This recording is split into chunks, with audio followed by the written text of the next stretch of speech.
हाय बच्चों, देखो आज हम ना गेट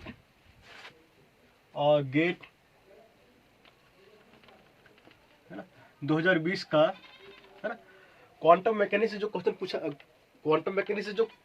पूछा गया है ना, जो क्वेश्चन रह गया था है ना, उसको हम सॉल्व करेंगे। ठीक है, सबसे पहला क्वेश्चन लेते हैं हम, क्वेश्चन नंबर 41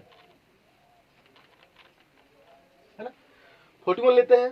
देखो ये क्वेश्चन बोलता क्या है, लिखा क्या है, ये फ्री पार्टिकल है ना, एक फ्री पार्टिकल है। ठीक है, ऑफ मास एम, एक फ्री पार्टिकल है जिसका मास एम है। ठीक है, is located in a 3 dimensional cubical potential well with impenetrable walls है ना। एक फ्री पार्टिकल है और एक क्यूबिकल पोटेंशियल वेल है ना, और इसके अंदर जो है वो फ्री पार्टिकल है, इसका मास एम है ना। अब देखो तो ये पूछ रहा है the degeneracy of the fifth excited state of the particle है ना। अगर ये पार्टिकल फिफ्थ एक्साइटेड स्टेट में है ना, तो इसकी डिजेनरेसी क्या होगी है ना। अब देखो तो थोड़ा ये ध्यान रखना पड़ेगा है ना, थ्योरी में हम लोग पढ़ के आते हैं कि अगर देखो ये कैसा वेल है, 3 डायमेंशनल पोटेंशियल वेल है ना। क्यूबिक कैसा होता है, 3 डायमेंशनल होता है ना। और 3 डायमेंशनल पोटेंशियल वेल का जो एनर्जी होता है वो ये होता है, E बराबर nx² plus ny² plus nz² है ना, पाई² h² बटे 2m² है ना। ये जो होती है वो क्यूब की लेंथ होती है। ठीक है, अब डिजेनरेसी क्या होती है ना, डिजेनरेसी होती है different wave function having same energy है ना। तो कितने वेव फंक्शन होगा वो डिपेंड करेगा कि हम ns का वैल्यू क्या ले रहे हैं, ny का वैल्यू क्या ले रहे हैं, nz का वैल्यू क्या ले रहे हैं है ना। यहाँ पे क्वेश्चन ये पूछा जा रहा है कि फिफ्थ एक्साइटेड स्टेट में अगर ये पार्टिकल है तो इसकी डिजेनरेसी कितनी होगी है ना। मतलब ये कितना इसका वेव फंक्शन होगा है ना, जिसकी सेम एनर्जी होगी है ना। अब देखो तो सेम एनर्जी होगी है ना, ये डिपेंड करता है ns का वैल्यू हम क्या ले रहे हैं, ny का क्या ले रहे हैं, nz का क्या ले रहे हैं है ना। अगर मान लो ग्राउंड स्टेट में है तो देखो तो nx ny nz है ना, तीनों को वैल्यू हम क्या लेंगे 1 1 1 है ना। तो देखो तो 1 1 1 यहां पुट करोगे कितना आएगा है ना। अब इसको ई नोट मान लेते हैं है ना, कितना आएगा 1 + 1 + 1 3 ई नोट, यही तो आएगा इधर से है ना। तो हम ये बोलेंगे कि यहाँ पे ग्राउंड स्टेट में एक ही वेव फंक्शन है जिसकी एनर्जी 3 ई नोट है, मतलब यहाँ पे डिजेनरेसी जो है 1 है ना, डिजेनरेसी कितना है 1 है ना। अब देखो तो यहाँ पे 3 ई नोट, इसके बाद जो एनर्जी आएगा वो क्या होगा, second excited state, sorry first excited state होगा ना। ये ग्राउंड स्टेट है तो अगला एनर्जी क्या होगा, फर्स्ट एक्साइटेड स्टेट है ना।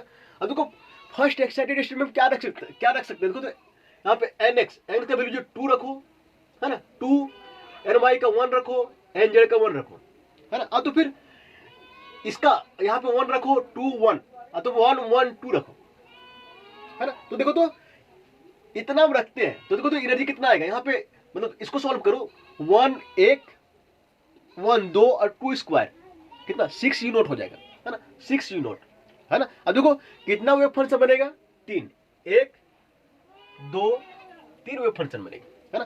3 वेव फंक्शन का सेम एनर्जी होगा, इसकी डिजेनरेसी जो है वो कितना होगा 3 है ना। तो क्वेश्चन ये भी पूछ सकता है ना, ये तो यहाँ तो फिफ्थ का पूछा हुआ है, पूछ तो कुछ भी सकता है ना, आने वाले एग्जाम में कुछ भी पूछ सकता है।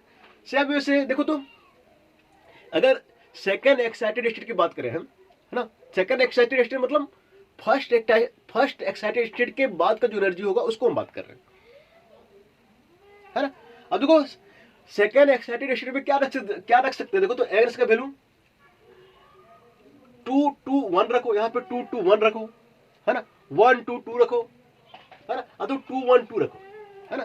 देखो तो 4 4 1 कितना होगा 9 ई 0 है ना। ये हो गया मेरा सेकेंड एक्साइटेड स्टेट का एनर्जी है ना 9 ई 0, और इसकी डिजेनरेसी कितनी है 3 है ना। अब देखो तो ये लॉन्ग से हम इसलिए बता रहे क्योंकि ये आगे आने वाले क्वेश्चन में, आगे आने वाले एग्जाम में ये भी पूछ सकता है। ठीक है, तो सेकेंड एक्साइटेड स्टेट में डिजेनरेसी कितनी होती है 3, ठीक है।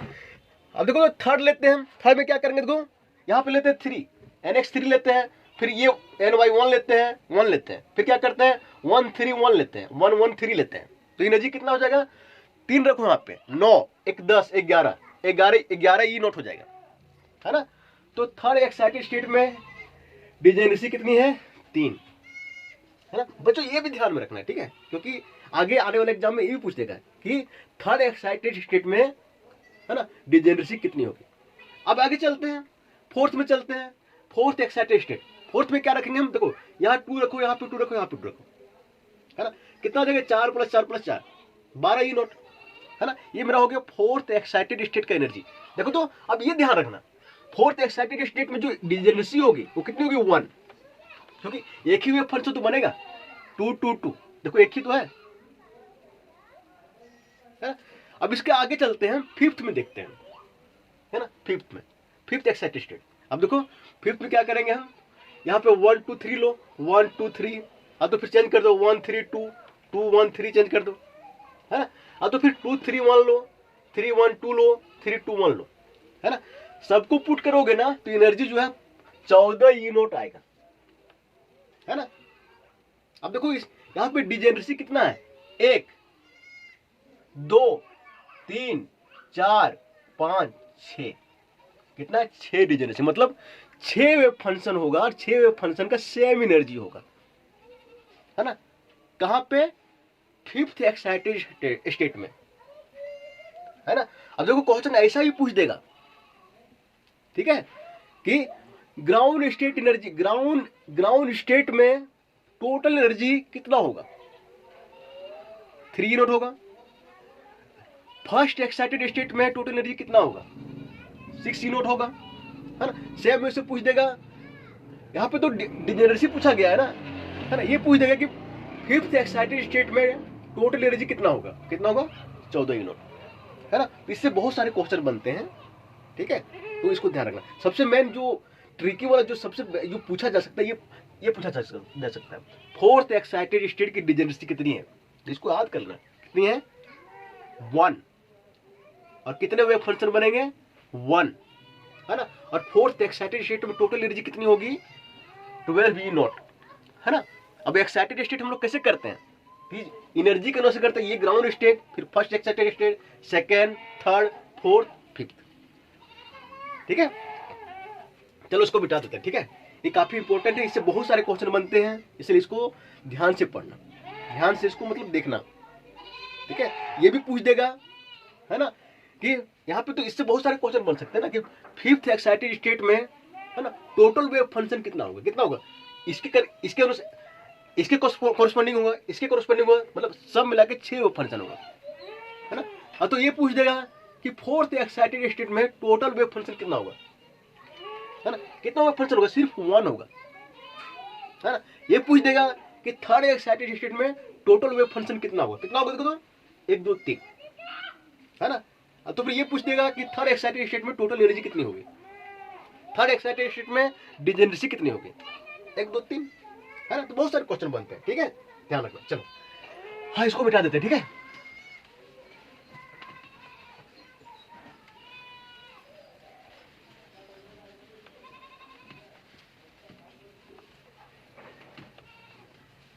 आगे क्वेश्चन करते हैं, अगला क्वेश्चन करते हैं। अब अगला क्वेश्चन क्या है देख लेते हैं, ठीक है।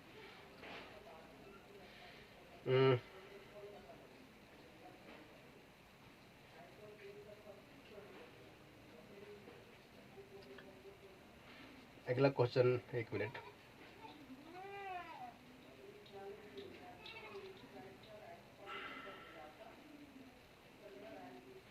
हमको दिख तो जाए क्वेश्चन।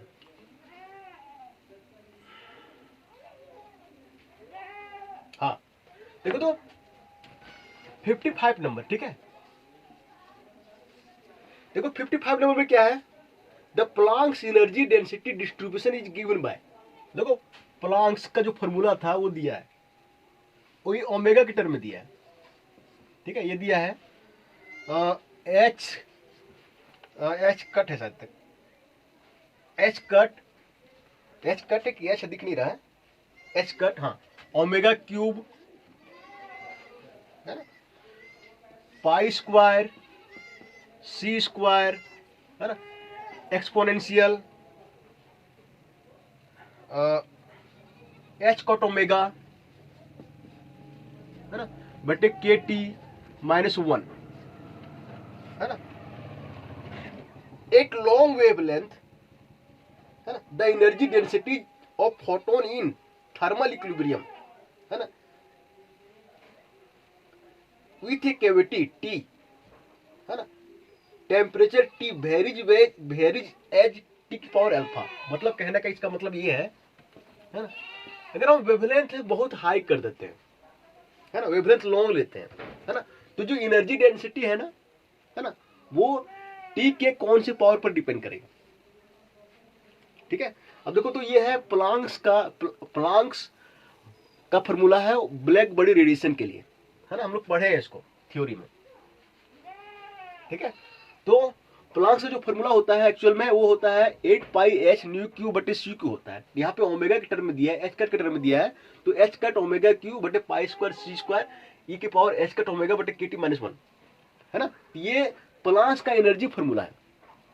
ठीक है, अब देखो अगर वेवलेंथ हाई करेंगे, है ना, तो जो ये एनर्जी है ना, वो टेम्परेचर के किस पावर पर डिपेंड करेगा, है ना। अब देखो तो वेवलेंथ कहां पे आएगा, देखो तो यहां पे आएगा एच कट ओमेगा बटे के टी, है ना। अब देखो तो थोड़ा ध्यान देना, ओमेगा बराबर क्या होता है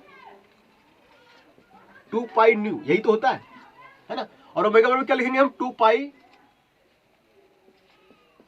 सी बटे लेमड़ा, है ना, न्यू का वैल्यू क्या होता है सी बटे लेमड़ा, है ना। तो इस फॉर्मूला को हम चेंज कर सकते हैं। देखो तो यू, अब देखो तो एक काम करो, ठीक है, देखो इसको E H cut omega, omega पे लिखो 2 पाई एच कट, है ना, बटे लेमड़ा के टी, यही तो होगा 2 पाई न्यू, न्यू का वैल्यू सी बटे लेमड़ा, है ना, 2 पाई एच कट और सी होगा ना पे सी 2 पाई न्यू, है ना, 2 पाई न्यू 2 पाई सी बटे लेमड़ा। ठीक है, चलो अब देखो सॉल्यूशन है। ठीक है, अगर लेमड़ा जो है वो हाई है, क्या लिखा है लेमड़ा हाई है ना, हाँ लेमड़ा हाई है, 1 से ज्यादा है ना, लेमड़ा बहुत हाई है ना, सीधी सीधी यहाँ पे लिखो, ये लिखो तो फिर लेमड़ा इज हाई, है ना। तब क्या होगा, देखो तो ये टर्म 2 पाई एच कट सी बटे लेमड़ा के टी, अगर ये हाई है तो पूरा क्या होगा 1 से कम होगा, है ना। अगर 1 से कम होगा तो जो एक्सपोनेंशियल इसको क्या होता है, देखो e की पावर x, इसका कंडीशन क्या होता है, अगर इसकी वैल्यू जो है 1 से कम है तो इसको हम एक्सप्रेस कर सकते हैं 1 प्लस एक्स स्क्वायर बटे फैक्टोरियल 2 बटे प्लस एक्स 3 बटे फैक्टोरियल 3 कर सकते हैं ना, है ना। तो सेम इसको हम एक्सप्रेस करेंगे, है, इसको क्या होगा, देखो तो e की पावर 2 पाई एच कट सी बटे लेमड़ा के टी, है ना। हाँ तो फिर इसको लिखो e की power H cut omega direct लिखो बटे के टी, है ना, ये तो है, ये इसको हम एक्सप्रेस कर पाएंगे 1 प्लस, देखो 1 प्लस एच कट ओमेगा बटे के टी, 1 प्लस एक्स होता है ना, प्लस एक्स स्क्वायर बटे factorial 2 H cut omega square, H cut omega बटे के टी का स्क्वायर बटे फैक्टोरियल 2, है ना, और बाकी डॉट डॉट। अब देखो तो ये वैल्यू बहुत कम है ना, ये वैल्यू का स्क्वायर और भी कम हो जाएगा तो इसको हम नेगलेक्ट कर देंगे, क्या करेंगे नेगलेक्ट कर देंगे, हाँ, तो इसका वैल्यू कितना होगा, इतना होगा, है ना। अब ये वैल्यू ने यहां पुट करो, ठीक है, तो देखो तो क्या आता है, क्या होगा, देखो तो H cut omega cube pi square C square, है ना, सी स्क्वायर सी क्यू क्या है देख लेना, ठीक है। और फिर यहाँ पे क्या हो जाएगा, देखो तो एच कट ओमेगा बटे के टी, यहाँ 1 प्लस होगा ना, 1 प्लस एच कट ओमेगा बटे के टी -1, है ना, 1 1 कट जाएगा, देखो तो प्लस 1 -1, है ना, तो क्या बचेगा, देखो तो एच कट ओमेगा क्यूब बटे पाई स्क्वायर सी स्क्वायर। अब देखो तो एच कट ओमेगा बटे के टी, तो के टी ऊपर चला जाएगा, है ना, बटे एच कट ओमेगा, है ना। अब इधर सॉल्व कर लेना, है ना, हमको लेना देना सिर्फ टी से, देखो तो यू डब्ल्यू जो है ना, टेम्परेचर पर कैसे डिपेंड कर रहा है, यू डब्ल्यू जो है वो टेम्परेचर का प्रोपोर्शनल है फर्स्ट पावर का। हाँ, टी की पावर कितना 1 है ना। तो यहाँ पे क्वेश्चन में क्या दिया है कि u जो है वो प्रोपोर्शनल है टी की पावर अल्फा, है ना। यहाँ पे अल्फा का वैल्यू क्या होगा 1, है ना। यहाँ पे टेम्परेचर, यहाँ पे एनर्जी जो है ना, एनर्जी ऐसे यहाँ पे यू ओमेगा डी ओमेगा होना चाहिए, बट यू ओमेगा सिर्फ लिखा है, ठीक है। तो कोई मतलब जो क्वेश्चन में लिखा लेके चलना पड़ेगा। तो यू ओमेगा जो है वो प्रोपोर्शनल होगा टेम्परेचर के फर्स्ट पावर का, ठीक है। तो अल्फा का वैल्यू क्या होगा 1 होगा, ठीक है। Thank you. चलो अच्छा एक क्वेश्चन और कर लेते हैं, ठीक है। Thank you. एक क्वेश्चन और कर लेते हैं, इसके बाद हम लोग आगे करेंगे, ठीक। चलो आगे चलते हैं।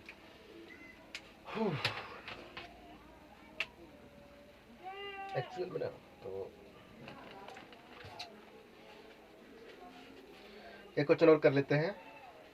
हाँ, थोड़ा ध्यान देना, जब वेवलेंथ हाई होता है ना, ये भी ध्यान रखना, इससे बहुत सारा क्वेश्चन बन रहा है, ठीक है। जब वेवलेंथ हाई होता है ना, तो ये फॉर्मूला जो होता है, प्लांक्स फॉर्मूला जो होता है, वो चेंज हो जाता है किसमें पता है ना, रेले जीन्स फॉर्मूला में। जीन्स फॉर्मूला, है ना। ये फॉर्मूला जो दिया है बहुत इंपॉर्टेंट फॉर्मूला है। जब वेवलेंथ हाई हो तो ये चेंज हो जाता है रेले जीन्स फॉर्मूला में, है ना। कभी कोई पूछ देगा कि अगर वेवलेंथ हाई है तो किस, ये फॉर्मूला जो है क्या कहलाता है। अगर वेवलेंथ लो है तो चेंज हो जाता है वीन्स फॉर्मूला में, ठीक है। चलो अगला क्वेश्चन करते हैं, ठीक है। अगला ये है,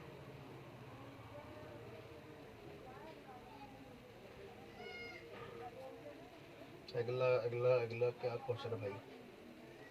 हाँ, 51 नंबर 51, है ना।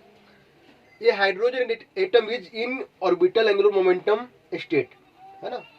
एक हाइड्रोजन एटम है जिसका ऑर्बिटल एंगुलर मोमेंटम जो है इस टाइप से दिया है एल, है ना, और एल एम दिया है ना, इस टाइप से दिया है। इफ एल लाइज ऑन कौन, देखो ये है ऑर्बिटल एंगुलर मोमेंटम, है ना, इसको बोलते हैं ऑर्बिटल क्वांटम नंबर इस मॉडल को, ठीक है। If L lies on a cone which makes a half angle 30 degree with respect to z axis। अब देखो तो इस टाइप से, देखो तो थोड़ा सा ध्यान देना, इस टाइप से है, ये मेरा z एक्सिस है, ठीक है। ये मेरा क्या है, ऑर्बिटल एंगुलर मोमेंटम है ना। देन वैल्यू ऑफ L, तो ये बोल रहा है कि जो ऑर्बिटल एंगुलर मोमेंटम है वो z एक्सिस के साथ 30 डिग्री एंगल बना रहा है ना। तो इस ई ऑर्बिटल क्वांटम नंबर, इसका वैल्यू क्या होगा, है ना। अब थोड़ा ध्यान दो तो, है ना, यहां पे एक लाइन खींच दो इससे, है ना। अब एल का अगर जेड की तरफ कंपोनेंट लेंगे तो क्या होगा, एल जेड होगा ना। और हम लोग को पता है एल जो है वो एल से कैसे रिलेटेड रहता है ना, होता है root under L, L plus 1, है ना, और फिर एच कट, बाहर में एच कट होता है ना। और देखो तो एलजेड कैसे होता है, एलजेड जो होता है वो होता है एम एल, है ना, एच कट, यही तो होता है ना। अब थोड़ा ध्यान दो, अगर हम कोस थीटा निकालना चाहे, यहाँ पे कोस थीटा बराबर, है ना, ये क्या है, मेरा एल है ना, ये मेरा क्या है, ये मेरा क्या है, एलजेड है ना। तो कोस थीटा बराबर क्या होता है ना, बेस बटे हाइपोटेनियस, आधार बटे कर्ण। तो क्या हम लिख सकते हैं पे एलजेड बटे एल लिख सकते हैं, है ना। अब एलजेड का वैल्यू क्या होता है, एम एल एच कट, है ना। अब देखो तो एल का वैल्यू क्या होता है, यहां से देखो तो root under L, L plus 1, है ना, एच कट, ये तो होता है। एच कट एच कट जाएगा, और यहाँ पे तो कोस थीटा कितना है, कोस 30 डिग्री है ना। अब एक मिनट, ठीक है, थोड़ा सा और भी कुछ दिया है क्या, नहीं, है ना। हाँ, एक कंडीशन दिया है, ठीक है, m बराबर l दिया है, m बराबर l, है ना। जब m बराबर l होगा, है ना, मतलब ml बराबर l, है ना, उस समय l का वैल्यू क्या होगा मेरा, है ना। अब देखो तो थोड़ा ध्यान देना, एच का कट जाएगा, cos 30 का मान कितना होता है, √3/2 होता है ना। अब √3/2 पुट करो यहाँ पे, है ना। इसका वैल्यू एच कट गया तो सिर्फ एम एल बचा, एम एल के जगह हम एल पुट कर सकते, क्योंकि ये दोनों ये तब निकालना है जब एम एल बराबर एल है ना। तो क्या होगा, एल बटे, है ना, root under L L plus 1, ठीक है, ऐसे हो जाएगा ना। अब थोड़ा आगे हम लोग बढ़ते हैं, जो इसको कैलकुलेशन करते हैं, ठीक है।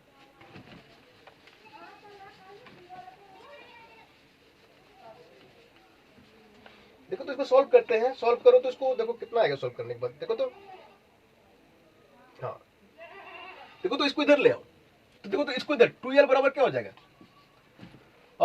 √3 है ना, ये होगा ना, और रूट एल एल प्लस 1 है ना। एक काम करो, दोनों तरफ स्क्वायर कर दो, कितना हो जाएगा, देखो तो इधर 4l स्क्वायर हो जाएगा, है ना, इधर क्या हो जाएगा 3 और फिर एल एल प्लस 1, ये तो होगा, है ना। फिर क्या होगा 4l स्क्वायर रहने दो, है ना, फिर क्या होगा 3l स्क्वायर इधर, है ना, और फिर 3l, यही तो होगा, है ना। अब देखो थोड़ा ध्यान दो, 4l square minus 3l square इधर कर दो तो क्या हो जाएगा l स्क्वायर, है ना, और माइनस 3l बराबर 0, ये तो होगा। तो यहाँ पे l कॉमन ले लो, l माइनस 3 बराबर 0, तो l बराबर क्या होगा 0, है ना, तो l बराबर 3, ठीक है। अब देखो तो l बराबर 0 जो है ना वो हम नहीं लेंगे, है ना, क्यों नहीं लेंगे, इसका रीजन हम बताते हैं, ठीक है। एक मिनट थोड़ा सा, है ना, अगर l बराबर 0 लेते हो, है ना, तो देखो तो फॉर्मूला क्या आया था, cos थीटा बराबर, है ना, वो आया था l बटे एल एल प्लस 1, है ना, तो क्या होगा 0 बटे 0 हो जाएगा ना यहाँ पे, है ना, तो क्या हुआ इंडेटर, ये क्या डिफाइंड है क्या, नहीं, है ना, इसलिए l बराबर 0 हम नहीं लेंगे, l बराबर 3 लेंगे, ठीक है। तो l बराबर क्या आ जाएगा 3, that is the my answer, ठीक है। चलो जो भी क्वांटम मैकेनिक्स का जो प्रॉब्लम बचा हुआ है ना, अगले में एक वीडियो तो हो गया था, एक वीडियो ये आया है ना, एक अगली वीडियो में पूरा मतलब और सॉल्व करेंगे, है ना। चलो ठीक है, थैंक यू।